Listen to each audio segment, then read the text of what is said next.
Now, Unit 1, excuse me, please tell us who you are. You have nice signs, but introduce yourself, please. We're the Unit 1 team from Luther Jackson Middle School. I'm Sydney Rock. I'm Sophie Lovingren. I'm Kyle Wood. I'm Noah Zimmerman, and this is our coach, Ross Bossy. Nice to you all. What were the founders' basic ideas about government as Unit 1? And the question we're going to explore with you today is question number 3. Most nations have a constitution, but they do not all have constitutional governments. How might people organize a constitutional government to prevent the abuse? Law is unconstitutional or not. The Founding Fathers said that the accumulation of power by a single person or body of government is the greatest threat to liberty. Aristotle observed that the government, no matter its form, performed 3 distinct functions: the deliberative, the magisterial, and the judicative. Today, these activities correlate respectively to the legislative, lawmaking, executive, law enforcing, and judicial, law interpretation functions of the government. The principle that major government functions should be divided into different branches was advanced by French philosopher Baron de Montesquieu. He advocated 3 distinct and separate branches in which the general powers of government should be lodged. While John Locke made the case for separating the legislative and executive powers, Montesquieu provided the founders with a convincing defense for an independent judiciary.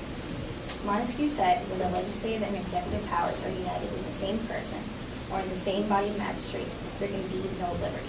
Again, there is no liberty if the judiciary power cannot separate from the legislative and executive. It was Montesquieu's vision of the truly separated tripartite system that the Founding Fathers would come to adopt at the Constitutional Convention. Critics of the Constitution said that the framers did not propose a pure separation of powers. Madison retorted that a pure separation of powers was neither what Montesquieu intended nor practical. James Madison said Montesquieu did not mean that these branches ought to have no partial agency and or no control over the acts of each other. China is an example of a country that does not exhibit a constitutional government because their constitution is not seen as high law. In China, the government officials are above the laws. Laws are seen as a way to manage the economy and people's lives, rarely to protect them from the state or enshrine individual rights. Under our Constitution, we have the right to freedom of expression. This allows us to protest laws that we feel violate our rights. However, in China, the people do not have the right to freedom of expression. In 1989, the people were protesting about the recent change in the Republican government to a communist government in Tiananmen Square. The communist government, newly in power, sent in the Chinese army to stop the protests. In addition to the use of unnecessary power taking away their freedom of expression, they also killed an estimated 300 protesters. The government took away their freedom to protest. In conclusion, a constitutional government must see the Constitution as high law. Thank you very much. So you mentioned that we have this freedom of expression in the United States. Do you think it's ever appropriate for the government to limit that freedom, or is it absolute? Since our government is a constitutional government, and the First Amendment is part of our Constitution, it wouldn't be appropriate for them to make laws that will limit our rights that are set in the Constitution, because then they would be above the law and they then wouldn't be constitutional.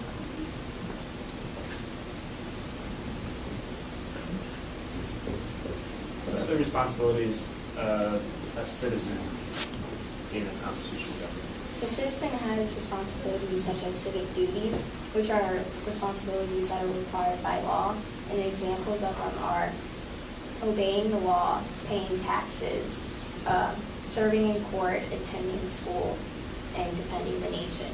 We also have civic responsibilities, which are responsibilities that aren't required but are beneficial to our country.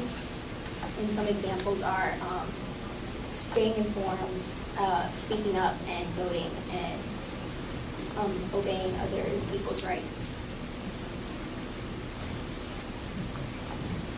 Does a written constitution guarantee that the government works for the good of the people? Well, if you have a constitution that is a good constitution in the first place, then, also if that constitution is high law and no one is above that, like in the Chinese government, we have people above the law. If it is a good constitution and it is seen as high law, and then a constitutional government, according to that written constitution, should work for the good of the people. Now you say should. Are you hedging there, or do you think it in fact does work for the good of the people? I believe that it does work for the good of the Okay, people. thank you. So you talked a lot about the idea of separation of powers and why that's a good thing. Do you think that there can ever be too much separation? Does that ever cause trouble? Too much separation of powers can cause the three branches of government to kind of go off on their own. So our founders instituted checks and balances to make sure that certain branches of the government don't overstep their powers. An example is when Congress is making a law, the president has the power to veto it. However, if the Congress goes over 2/3, they override the president's veto, and the judicial can also override that if they see the law is unconstitutional. Can you think of a time in our nation's history when the federal government overstepped the limitations placed upon it? The Alien Intimidation Act said that speaking against the government in a negative way was illegal, and that's directly violating that First Amendment right of freedom of speech. And that was the time of it. Another example of that is, it's more current, the NSA, when Edward Snowden released the information about the NSA documents and stuff. This kind of proved that the NSA was overstepping our Fourth Amendment rights of unreasonable search and seizure, and that was another time when the government overstepped its limits. You all are middle school students. As middle school students, does the Bill of Rights apply to you? Freedom of speech, freedom of assembly, etc. Are you protected by the same rights as old people like me? I think that the rights do apply to us. However, since we are in school and it's the school's job to make sure that every student in that school is safe and respected, there are certain times, like when bullying and stuff issues come up, where the school has a right to maybe limit those freedoms a little bit more than an adult in America would have their freedoms limited, just to make sure that the environment for learning is safe.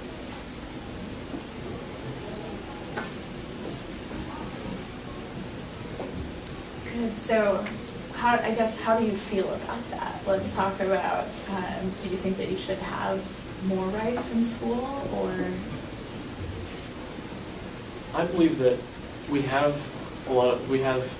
the rights that we need to learn, and bullying is an issue that can be argued in different sides, and it's not always completely one-sided. It can be controversial, and so it's better that I believe that it is better that speech that is hurting other students and preventing them from learning should be limited, and I believe that it helps the school. You mentioned that certain rights are limited, but for the better good of you having a learning environment. Do you think, on a national level, us as citizens, are there ever any times when the government has the right to limit our rights? If there's a situation where a citizen is putting other citizens around them in danger and affecting the safety of their community, then I think that it would be okay to limit that particular citizen's rights a little bit so that the community around them is safe. Thank you.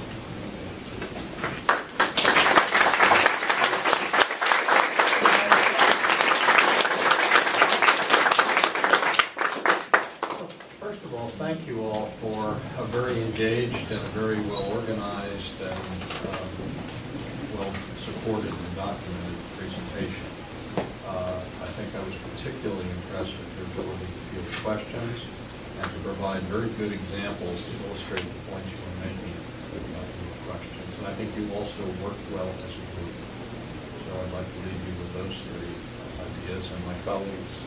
Yes, I enjoyed your presentation. Thank you. I can tell you've been studying hard. Just do me a favor and breathe now. Yeah. The reason I asked you the question about how you feel about that is because you have answers for everything. You know your stuff. Now have fun with it. I want to see, you can tell us what you think and how you feel. And get excited about the material because I can tell you know it.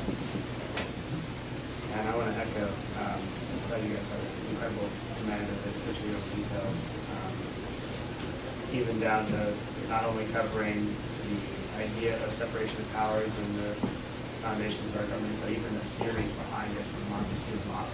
It's really good. And then having great concrete examples, Alien and Sedition Acts, and modern examples too, like NSA, as you said. Fantastic job bringing those in and making them relevant to the conversation. Great job. Thank you.